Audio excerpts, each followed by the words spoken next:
के दफ्तर में हमने ये पार्टी की मीटिंग का आयोजन किया और इसमें माननीय मुख्यमंत्री, उप मुख्यमंत्री, हमारे प्रोफेसर चंद्र कुमार जी और सभी वरिष्ठ, ठाकुर कौल सिंह जी और सभी वरिष्ठ नेतागण इसमें भाग लेने के लिए आए। हमारे जिला के अध्यक्ष, ब्लॉक के अध्यक्ष, सभी संगठन के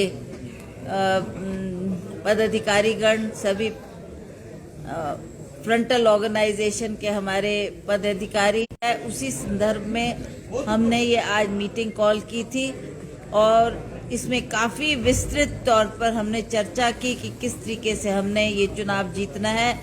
जल्दी से जल्दी हमारे कैंडिडेट्स का चयन होना चाहिए ताकि हम मैदान में उतरे और इलेक्शन को जीतने के लिए हम कदम उठाए। इसके लिए हमने इस पर चर्चा की और सभी के सुझाव जो आए हैं उन सुझावों को हमने गहनपूर्वक उसका निरीक्षण किया है और हम चाहते हैं कि उन बातों को ध्यान में रखते हुए हम जल्दी चुनाव के मैदान में उतरेंगे और ये प्रयास करेंगे कि जो ये भाजपा एक झूठ का सहारा लेकर जनता के दरबार में जा रही है, तरह तरह में लोगों की भ्रांतियां फैलाई रही है। सभी जानते, हिमाचल प्रदेश की जनता ये जानती है कि हिमाचल प्रदेश की सरकार ने इतना बड़ी आपदा का सामना किस तरीके से किया।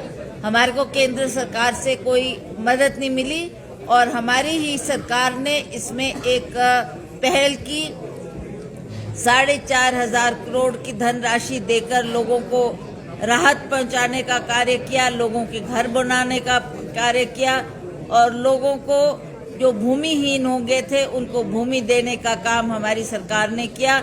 इसके लिए मैं माननीय मुख्यमंत्री का और उप मुख्यमंत्री का धन्यवाद करती हूँ कि आपने इसमें बहुत अच्छी पहल की है, बहुत अच्छा संदेश लोगों में गया है। और अब आप देखते हैं कि ये नया मुद्दा, हालांकि भाजपा की सरकार ने जो वायदे किए थे, पिछले जब हमारे विधानसभा के चुनाव हुए थे तो प्रधानमंत्री ने कितने दौरे हिमाचल प्रदेश में किए। उन्होंने बार बार लोगों को रोजगार देने की बात की, महंगाई कम करने की बात की और उस तरीके से लोगों से जो वायदे किए वो आज भी हमको धरातल पर नहीं दिख रहे। ना उन वायदों को उन्होंने पूरा करने का कोई प्रयास किया। उन्होंने बात की थी कि हम विदेश से धन लाएंगे और हर खाते में 15 लाख जमा करेंगे। आज ना वो 15 लाख की बात करते, ना वो महंगाई कम करने की बात करते, ना वो युवाओं को 2 करोड़ युवाओं को पूरे भारतवर्ष में रोजगार देने की बात प्रधानमंत्री करते थे। हिमाचल को अपना प्रदेश, अपना घर बोलते थे।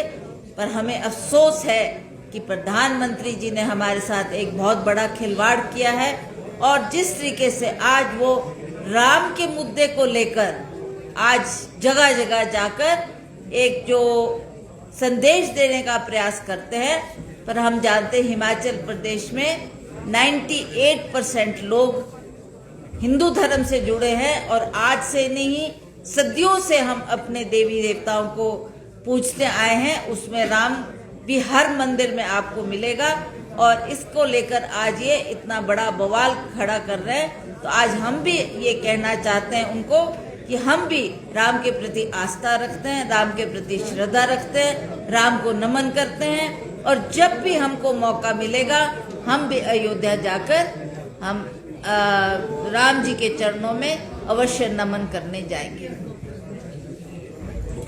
मैम, राम मंदिर का निमंत्रण तो आपको भी है।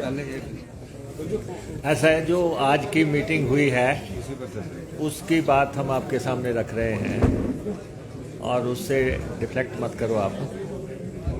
और कांग्रेस की आज मीटिंग हुई, सरकार और संगठन के बीच में जो है तालमेल को लेके, ताकि अगला इलेक्शन अब दस्तक दे रहा है और उसमें बहुत अच्छे सौहार्दपूर्ण वातावरण में मीटिंग हुई। हमारे सीनियर लीडर्स भी आए थे, हमारे मिनिस्टर सारे यहाँ पे थे और इसके अलावा एमएलएज यहाँ पे थे, फ्रंटल के हेड सारे थे, डिस्ट्रिक्ट के प्रेसिडेंट सारे थे और ब्लॉक के प्रेसिडेंट थे और कंटेस्टेड कैंडिडेट सारे यहाँ पे थे और सबको अपनी बात रखने का मौका मिला, सबने अपनी राय दी है और हम अब इलेक्शन मोड में आ रहे हैं और इस प्रदेश में भाजपा को चारों खाने चित कैसे करना है और उस पे रणनीति बनाई गई है और ये निश्चित है कि यहाँ पे कांग्रेस पार्टी की सरकार ने जो एक साल के दौरान परफॉर्म किया है, एक मसला ये है। दूसरा, इसमें बिल्कुल स्पष्ट है कि भाजपा का एक साल के दौरान चेहरा जो है वो एंटी हिमाचल स्टांस रहा है।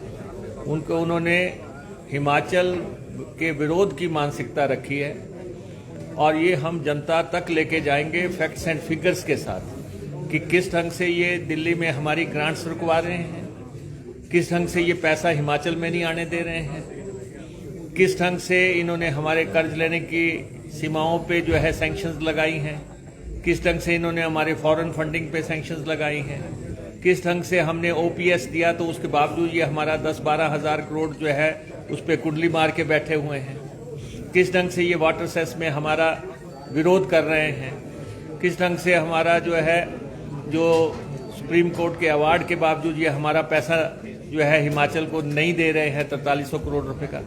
बहुत मसले हैं जहां पे भाजपा का चेहरा उजागर हुआ है साल के दौरान। विधानसभा में भी जब हम पैसा त्रासदी को लेकर हमने प्रस्ताव पास किया तब भी इन्होंने जो है उसका विरोध किया।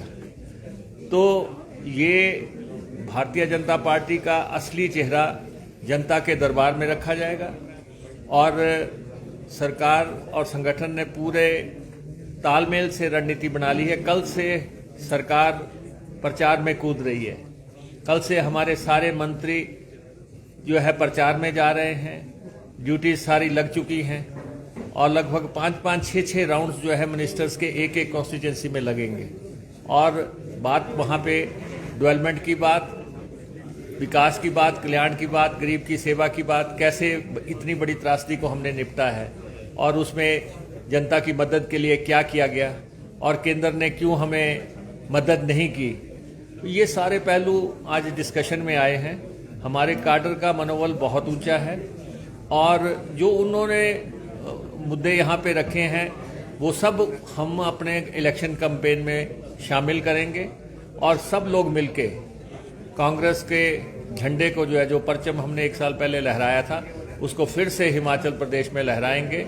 और जैसे अध्यक्ष जी कह रहे थे कि ये धार्मिकता की बात कर रहे हैं, तो हम भी ये कहते हैं कि कसम राम की खाते हैं, भाजपा को 4 सीटें हराएंगे। ये हम आपको कह देना चाहते हैं।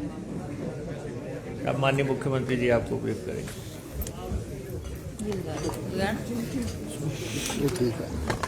आज की हमारी प्रदेशाध्यक्ष ने बैठक बुलाई थी, उसमें हमारी कैबिनेट के सभी मुख्यमंत्री महोदय मुकेश जी और सभी कैबिनेट के सदस्य पार्टिसिपेट किया और सब नेताओं ने अपनी, हमारे तकरीबन सभी जिलाध्यक्षों ने अपनी बात रखी, ब्लॉक अध्यक्षों ने अपनी बात रखी, सीनियर लीडर्स ने अपनी बात रखी।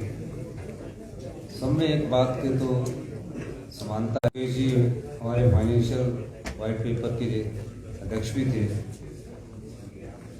जो बातें उन्होंने ध्यान में लाई, बीबीएमबी में से हमने 4300 करोड़ का एरिया लेना है, जिसको सुप्रीम कोर्ट ने अवार्ड पास कर दिया है। वो एरिया बीबीएमबी से जो हमारे को 7.19 फ्री रॉयल्टी मिलती है उसके आधार पर है और वो फैसला होने वाला था, लेकिन कहीं से भारतीय जनता पार्टी का दबाव पड़ा और वो 4300 करोड़ रुपया इस साल जो आना था वो रुक गया। ऐसा पहली बार देखा गया कि उत्तराखंड में इनकी सरकार है, सिक्किम और जम्मू कश्मीर में गवर्नर रूल है। जब हमने वाटर सेस बिल पास किया है और उसमें हमने वाटर सेस जो नियम है, कानून है, हमारा स्टेट है, वाटर रॉ मटेरियल है, पेश बिजली होती है, उसमें हमारा अधिकार बनता है। वाटर सेस के मामले में भारतीय जनता पार्टी के उत्तराखंड और जम्मू कश्मीर में तो वो केंद्रीय उपक्रम जो थे उनके, चाहे एनटीपीसी है, चाहे एसजेवीएनएल है, चाहे एनएचपीसी है, वो तो कोर्ट में गए नहीं। हिमाचल प्रदेश में वो कोर्ट में गए और स्टे लेकर आए। तो ये भी हिमाचल विरोधी भाजपा की मानसिकता का परिचय देता है। तीसरा,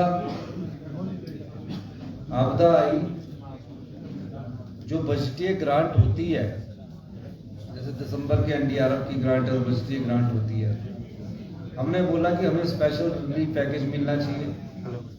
विधानसभा में संकल्प लाए भारतीय जनता पार्टी के लोग, उनके विधायक दल के नेताओं ने 10 मिनट विधानसभा में हल्ला किया, हमने स्वीकार किया, नियम 61 के नियम है उसके तहत स्वीकार किया, और उसमें 3 दिन तक चर्चा हुई। जब हमने कहा कि आप स्पेशल रिलीफ पैकेज उन आपदा प्रभावित परिवारों के लिए खड़े हुए जिनके मकान क्षतिग्रस्त हो गए, एक एक पाई जोड़कर उन विचारों ने अपना एक पक्का मकान बनाया और आपदा ने उस पूरे मकान को क्षतिग्रस्त कर खड़ा किया। बड़ी बड़ी 3 दिन तक चर्चा में बड़ी बड़ी बातें करते रहे। कईयों के मकान आंशिक रूप से क्षतिग्रस्त हो गए, चर्चा में भाग लिया, और स्पेशल रिलीफ पैकेज में जब वोटिंग होने लगी तो उस रिलीफ पैकेज में वोटिंग में चुपचाप बैठे रहे और आपदा प्रभावित परिवारों के साथ भारतीय जनता पार्टी खड़ी नहीं हुई। ये हिमाचल विरोधी भाजपा है। फिर यही नहीं, केंद्रीय कानूनों में हमने परिवर्तन करके उन घरों को बचाने का काम किया जो घर उजड़ गए थे। 4000 घरों को बचाने के लिए हमने केंद्रीय नियमों की परवाह न करते कानून बदल दिया और 1.5 लाख रुपए की सहायता आज भी केंद्र के द्वारा मकान बनाने के लिए मिलती है। प्रधानमंत्री आवास योजना के तहत हमने अपने संसाधनों से उसको 7 लाख किया। 4500 करोड़ रुपए का आर्थिक पैकेज हमने घोषित किया, और लेकिन भारतीय जनता पार्टी विरोध करती रही। फिर देखिए, हमने जो केंद्र सरकार के नियम है पोस्ट डिजास्टर, यानी कि आपदा के बाद जो पैसा मिलना चाहिए, कानून बनाया कि जिस भी प्रदेश में आपदा आती है उसमें केंद्र सरकार का बजटीय प्रावधान होता है। उसके तहत कानून बनाया गया है कि इस कानून के तहत आप ऑनलाइन भरिए। तकरीबन 9700 करोड़ रुपए का हमने ऑनलाइन भरा। ऑनलाइन भरने के बाद भी जो हमको 9700 करोड़ में हमें उम्मीद थी कि कम से कम हमें 5000 करोड़ तो पहले किस्त में दिसंबर तक आ जाएगा, वो दिसंबर में मिलना चाहिए था। जबकि और राज्यों में जब आपदा आती है तो दिसंबर में वो बजटीय प्रावधान कर दिया जाता है। हिमाचल प्रदेश में वो भी नहीं मिला, उसको कौन रुकवा रहा है? तो ये भी हिमाचल विरोधी भाजपा की मानसिकता का पता लग रहा है। और आप एक इनके नेता आके यहाँ के इनके सांसद सदस्य आकर यहाँ आकर मिलते हैं, आप मुझे एक भी फोटोग्राफ दिखा दीजिए। हमारी सांसद और प्रदेशाध्यक्ष प्रधानमंत्री जी से मिली, आपदा के समय लोगों से उन्होंने अनुरोध किया कि आप प्रभावित परिवारों की मदद दीजिए, तो इनको उन्होंने कहा कि कर रहे हैं और राज्य टू राज्य कर रहे हैं। आप एक भी सांसद बता दीजिए तीनों सांसदों में से, चाहे वो शिमला का है, चाहे वो हमीरपुर का है, चाहे वो कांगड़ा का है, कम से कम जो के साथ तीनों सांसद इकट्ठे होकर जाते और गृह मंत्री अमित शाह जी से अनुरोध करते कि आपदा प्रभावित परिवारों को कुछ राहत तो दी जाए। राहत देनी तो दूर की बात, उनसे मिलना भी इन्होंने दुश्वार समझा। और आज देखिए तो ये भी हिमाचल विरोधी भाजपा का मानसिकता का परिचय है। तो जब भाजपा ने हमारी मानसिकता को अपना लिया है और ये राजनीतिकरण करके लोकसभा चुनावों में ये राजनीतिक तरीके से वोट मांगने का जो तरीका अपनाया है, जनता सब जानती है। हमने आम आदमी और गरीब आदमी को ध्यान में रखकर 1 साल में कांग्रेस की नीति अपनाई। ये पहली बार हुआ, आज हमने अपने कैडर को बताया कि कांग्रेस पार्टी की जो कार्य, दूध का मिल्क आज़ादी के बाद से पहली बार 6 रुपये बढ़ाया हमने, 6 रुपये। अभी दूध जो फेडरेशन मिलती थी 32 रुपये में मिलती थी, हमने उसको बढ़ाकर 36 रुपये किया। ये चीज़ नहीं ये बोलते हैं, और ये भी नहीं ये चीज़ बोलते हैं कि हमने जो शिक्षा का लोन है, गरीब बच्चे, माँ बाप का बच्चे जो शिक्षा में पढ़ाई करना चाहते हैं, हमने, हमारी सरकार ने 20 लाख रुपया जो MBBS की पढ़ाई करते हैं, जो प्रोफेशनल कोर्सेज इंजीनियरिंग करना चाहते हैं, पॉलिटेक्निकल करना चाहते हैं, उनके लिए हमने YS परमार छात्रवृत्ति योजना शुरू की। केंद्र सरकार में जो लोन मिलता है वो 4% ब्याज के हिसाब से मिलता है। हमारी सरकार ने 1% के हिसाब से 20 लाख रुपए का लोन का प्रावधान बच्चों की पढ़ाई के लिए। यही नहीं, हमने ओल्ड पेंशन स्कीम लागू की, सेब का ऐतिहासिक समर्थन मूल्य 1.5 रुपये बढ़ाया, और इसके अलावा हिमाचल प्रदेश के पर्यावरण को कैसे बचाया जा सके, हमने राजीव गांधी स्टार्टअप योजना की शुरुआत की, इलेक्ट्रिकल व्हीकल्स की हमने शुरुआत की है, सोलर पावर प्रोजेक्ट की हमने शुरुआत की है। इंग्लिश मीडियम स्कूल हमने अपनी गारंटियों में 4 बोले थे, हमने बोला 1-4 नहीं, हम मतभेद नहीं पैदा करना चाहते। हमने अगले 70 से जो 2 महीने बाद शुरू होने जा रहा है एकेडमिक सेशन से, फर्स्ट क्लास में इंग्लिश की शुरुआत कर दी, और जो ड्रेस चुनने की जो पावर है वो भी हमने उस स्कूल के प्रिंसिपल को दी। और अब हम जब तक टीचर नहीं आता है तो period based guest faculty lecture की शुरुआत कर रहे हैं। वो मेरिट बेस पर होगा, और वो सिर्फ तब तक होगा जब तक वहाँ टीचरों की नियुक्ति नहीं हो जाती। अब टीचरों की जो नियुक्ति होनी है उसको हमने बोला कि पब्लिक सर्विस कमीशन जल्दी से उनकी कमीशन के थ्रू उनकी नियुक्ति करे। तो क्वालिटी एजुकेशन में जो प्रदेश 17वें स्थान पर पहुंच गया दूसरे स्थान से इनके समय में, उस क्वालिटी एजुकेशन को इम्प्रूव करने के लिए हम पीरियड बेस्ड गेस्ट फैकल्टी लाए, जैसे कि सेंट्रल स्कूल में होता है, यूनिवर्सिटीज में होता है। कॉलेज में सिर्फ वही व्यक्ति लगेगा जो नेट सेट क्वालिफाई होगा, JRF होगा, ओनली पीरियड पर। कोई भर्ती सरकार गांव के द्वार की ओर जा रही है। कल से सभी मंत्री पहले चरण का कार्यक्रम करेंगे, और हम इस आत्मनिर्भर हिमाचल की योजनाओं को आने वाले समय में आपको दिखाएंगे। यही मैं आपको कहना चाहता हूँ। धन्यवाद। सर, राष्ट्रीय नेतृत्व भी क्या हिमाचल का दौरा करेगा या इस तरह के? नहीं, नेचुरली है, चुनावों के वक्त में भी 4-5 महीने हैं, राष्ट्रीय नेतृत्व भी करेगा। लेकिन हमारी प्रदेशाध्यक्ष ने अच्छा कदम उठाया कि सब लोगों को, मंत्रियों को बुलाकर आज बैठक की है, तो हम लोग आपस में भी चर्चा कर रहे हैं। कुछ मंत्रियों में नहीं, मंत्री में कोई नाराजगी नहीं है। किस चीज़ के लिए नाराजगी है? तो किस चीज़ की नाराजगी है? नहीं, विभाग कोई वापस नहीं है, ये आप गलत कह रहे हो कि विभाग वापस लेंगे। जो मेन विभाग है वो सबके मेन विभाग लिए गए, जो एडिशनल, पहले तो आप पत्रकार है, आपकी जानकारी लेनी चाहिए कि 3 मंत्री में हर्षवर्धन जी पांडिचेरी जी आ जाना है, और रोहित जी बात है। सर, हर्षवर्धन जी तो जनसभा कर रहे हैं अपने क्षेत्र। अब आगे होंगे, आज शाम आ जाना था उन्हें, तो आज सवेरे आज शाम को उन्होंने होगा। तो और रिंदर राणा जी, और उन्होंने मुझे फोन करके बताया नहीं, कोई ऐसी बात नहीं है। और अपने उनका नेशनल लेवल पर भी ड्यूटी है शामिल होगी, ये भी आपको याद नहीं। तो जब पूरी स्टेट की लीडरशिप टॉप की बैठी हो तो ये लोग जा सकते हैं। ऐसा नहीं होता कि मीटिंग में सारे आए, कई बार तो हम भी अपसेंट हो सकते हैं। वहाँ पर बनाया हुआ कार्यक्रम के चंद्र कुमार जी अपसेंट हो सकते हैं, धनराम जी अपसेंट हो सकते हैं, कार्यक्रम होते हैं। धन्यवाद। सर, लोकसभा चुनावों को लेकर आपको लगता है कि भाजपा तो काफी समय से तैयारी कर रही है, कांग्रेस की तैयारी पूरी नहीं? देखिए, उनकी तैयारी करना दायित्व भी विपक्षी पार्टी है, पर 1 साल में जो उन्होंने अपनी मानसिकता का परिचय दिया है वो हिमाचल विरोधी भाजपा मानसिकता का परिचय दिया, इसमें कोई दो राय नहीं। धन्यवाद। सर, लोकसभा चुनाव में नए चेहरों को उतारेंगे या पुरानों पर विश्वास करेगी कांग्रेस? हम हाथ को उतारेंगे नहीं, लोकसभा के चुनाव में हाथ को उतारेंगे। धन्यवाद। और हाथ को ही बताइए।